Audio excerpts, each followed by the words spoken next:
If you are doing one of these 6 things in your Etsy shop, you are going to want to stop right away because it can get your shop shut down forever.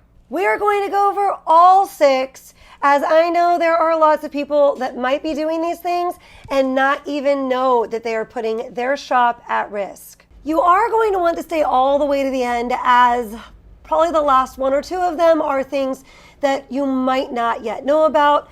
If you have heard about some of these, they're probably going to be some of the first ones I cover. So the very first one we're going to talk about is Disney. We are going to dive into this topic a little bit because I have a feeling there are going to be people that come across this video that did not even know or did not understand how serious this can be. As we dive into it, I think I'll be sharing with you a few little pieces of new information that you might not have come across before. Now, we always want to make sure we're not using trademarked or copyrighted images or phrases. And with Disney, there's no way that they could trademark every single character and every single phrase, but whatever's not trademarked would be protected under copyright. If you want to know more about that, I did make a video about that topic. You definitely want to be checking, phrases to see if they're trademarked. In that video, I go and a deep dive into that. Copyright, though, is not something you can really check, but if something is easily identified as belonging to a certain brand, then that would be copyrighted, and they don't have to hold, a special trademark for that. They'd just be protected. I remember very early on in my Etsy journey, I was making Jeep Girl stuff, and I'm wearing one of those shirts right now. Tucker's in my lap, but it's just a Jeep with a little Tucker in it, and a little blonde girl supposed to be me. Just a girl and her Jeep and her dog. And I just did not know that was a no-no. I didn't know that I couldn't do that. And Jeep did come in and get me, and fortunately, and I had gotten traction with Jeep stuff. That was the first niche that I had started selling in. So I had to, luckily, it did not result in my getting, my shop shut down or anything like that. Thank goodness. But I went right in and deleted all of my Jeep items. So it is a big deal, and you want to really avoid those hits from Etsy about copyright infringement or trademark issues. It's not Etsy that's coming in and getting us on those. It's the lawyers of the companies that they're protecting coming in and finding sellers. With Disney specifically, I know they have an email address that they promote that, people can go in and report other people for having Disney-themed items. Now, just like the Jeep Girl stuff, as I was, doing research, I saw tons of people selling Jeep Girl stuff. So in the back of my mind, I was like, oh, it must be okay. Even after I started getting alerted to this as being an issue, I thought, well, it must be okay because all these other people are doing it. They're never going to catch me before they catch them. Not a good business plan. Same thing with Disney. Yes, there's a lot of people selling it and a lot of people getting away with it until they don't.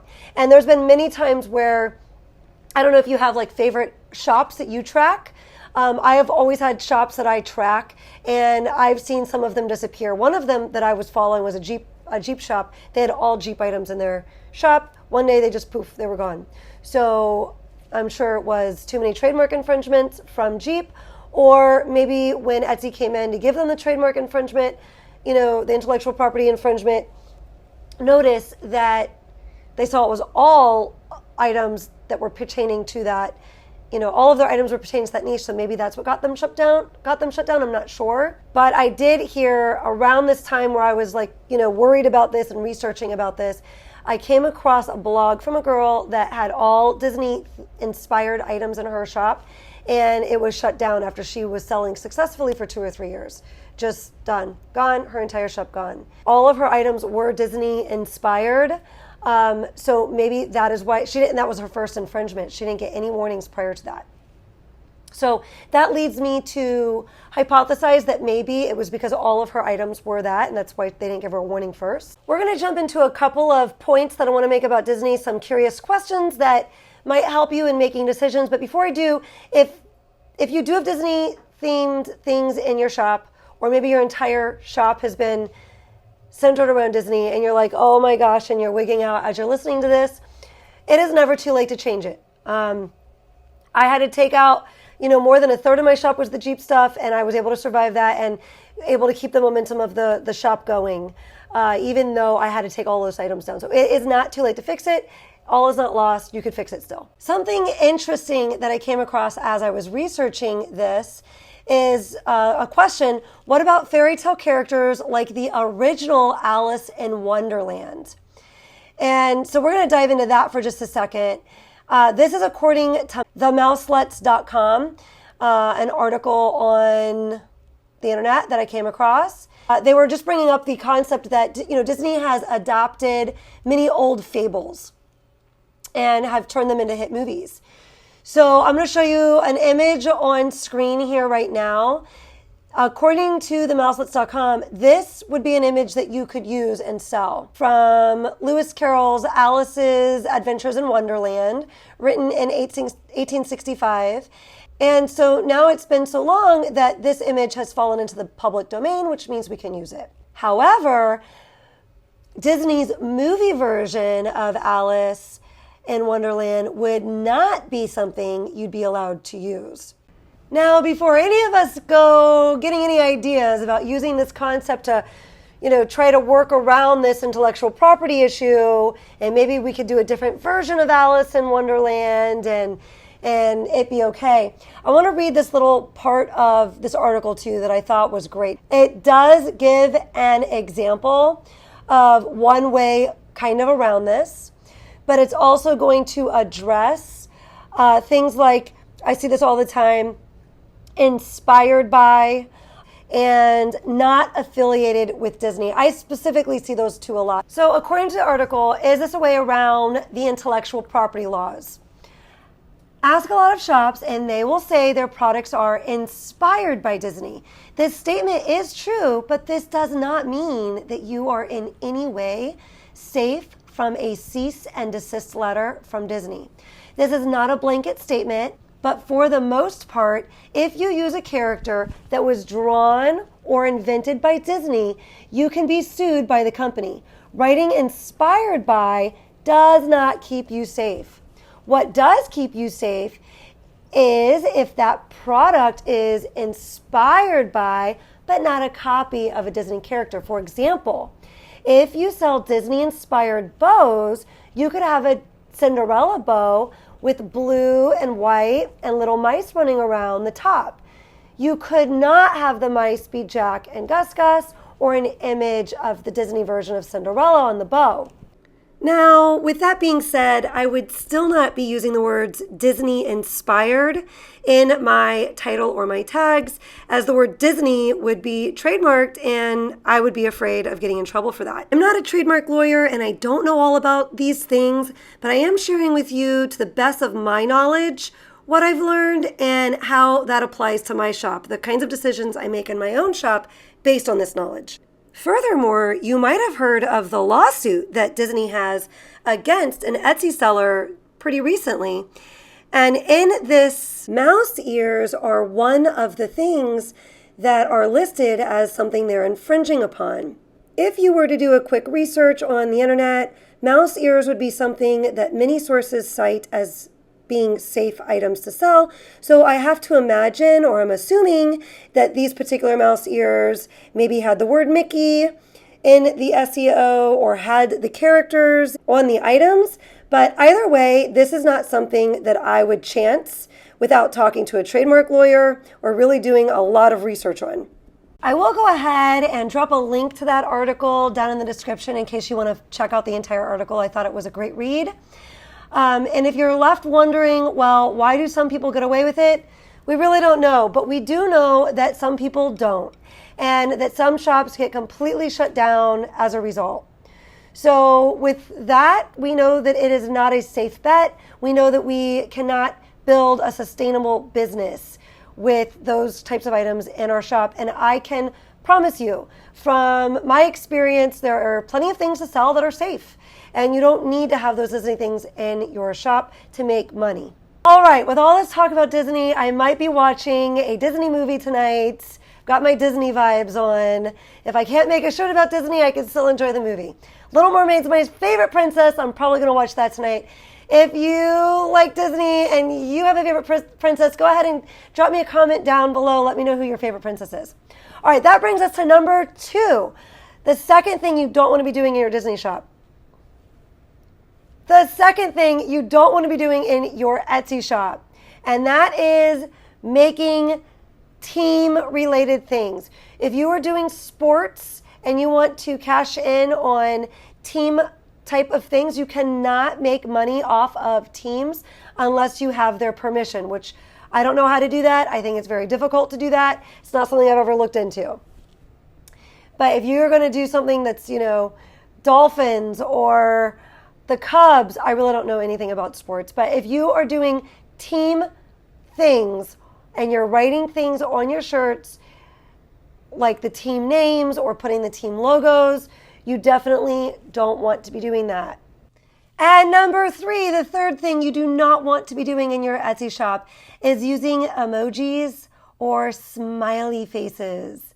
I know that's a bummer. If you haven't heard that before, I'm sorry to be the bearer of bad news. I was just having a conversation about this with some teacher friends that have some Etsy shops, and we were discussing this recently. So I thought I'd mention it here.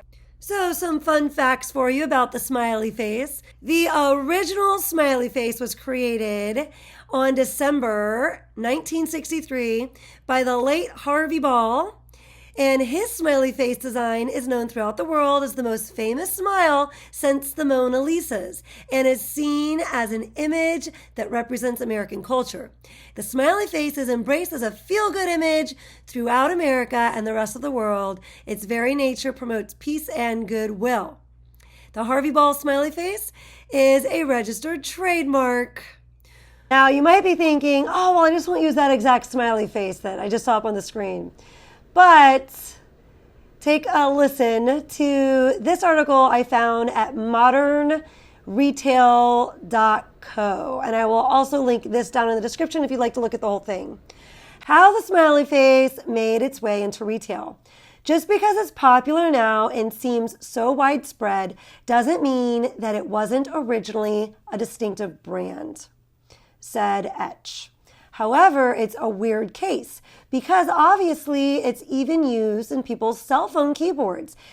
It's so popular, it's hard to even wrap my head around as a trademark attorney. I think this is just one of those weird historical quirks of trademark law. I'll kind of paraphrase, what you'll see in the article here. Franklin Lufrani, father to now CEO Nicholas Lufrani, is the one responsible for the trademark, specifically the yellow and black design.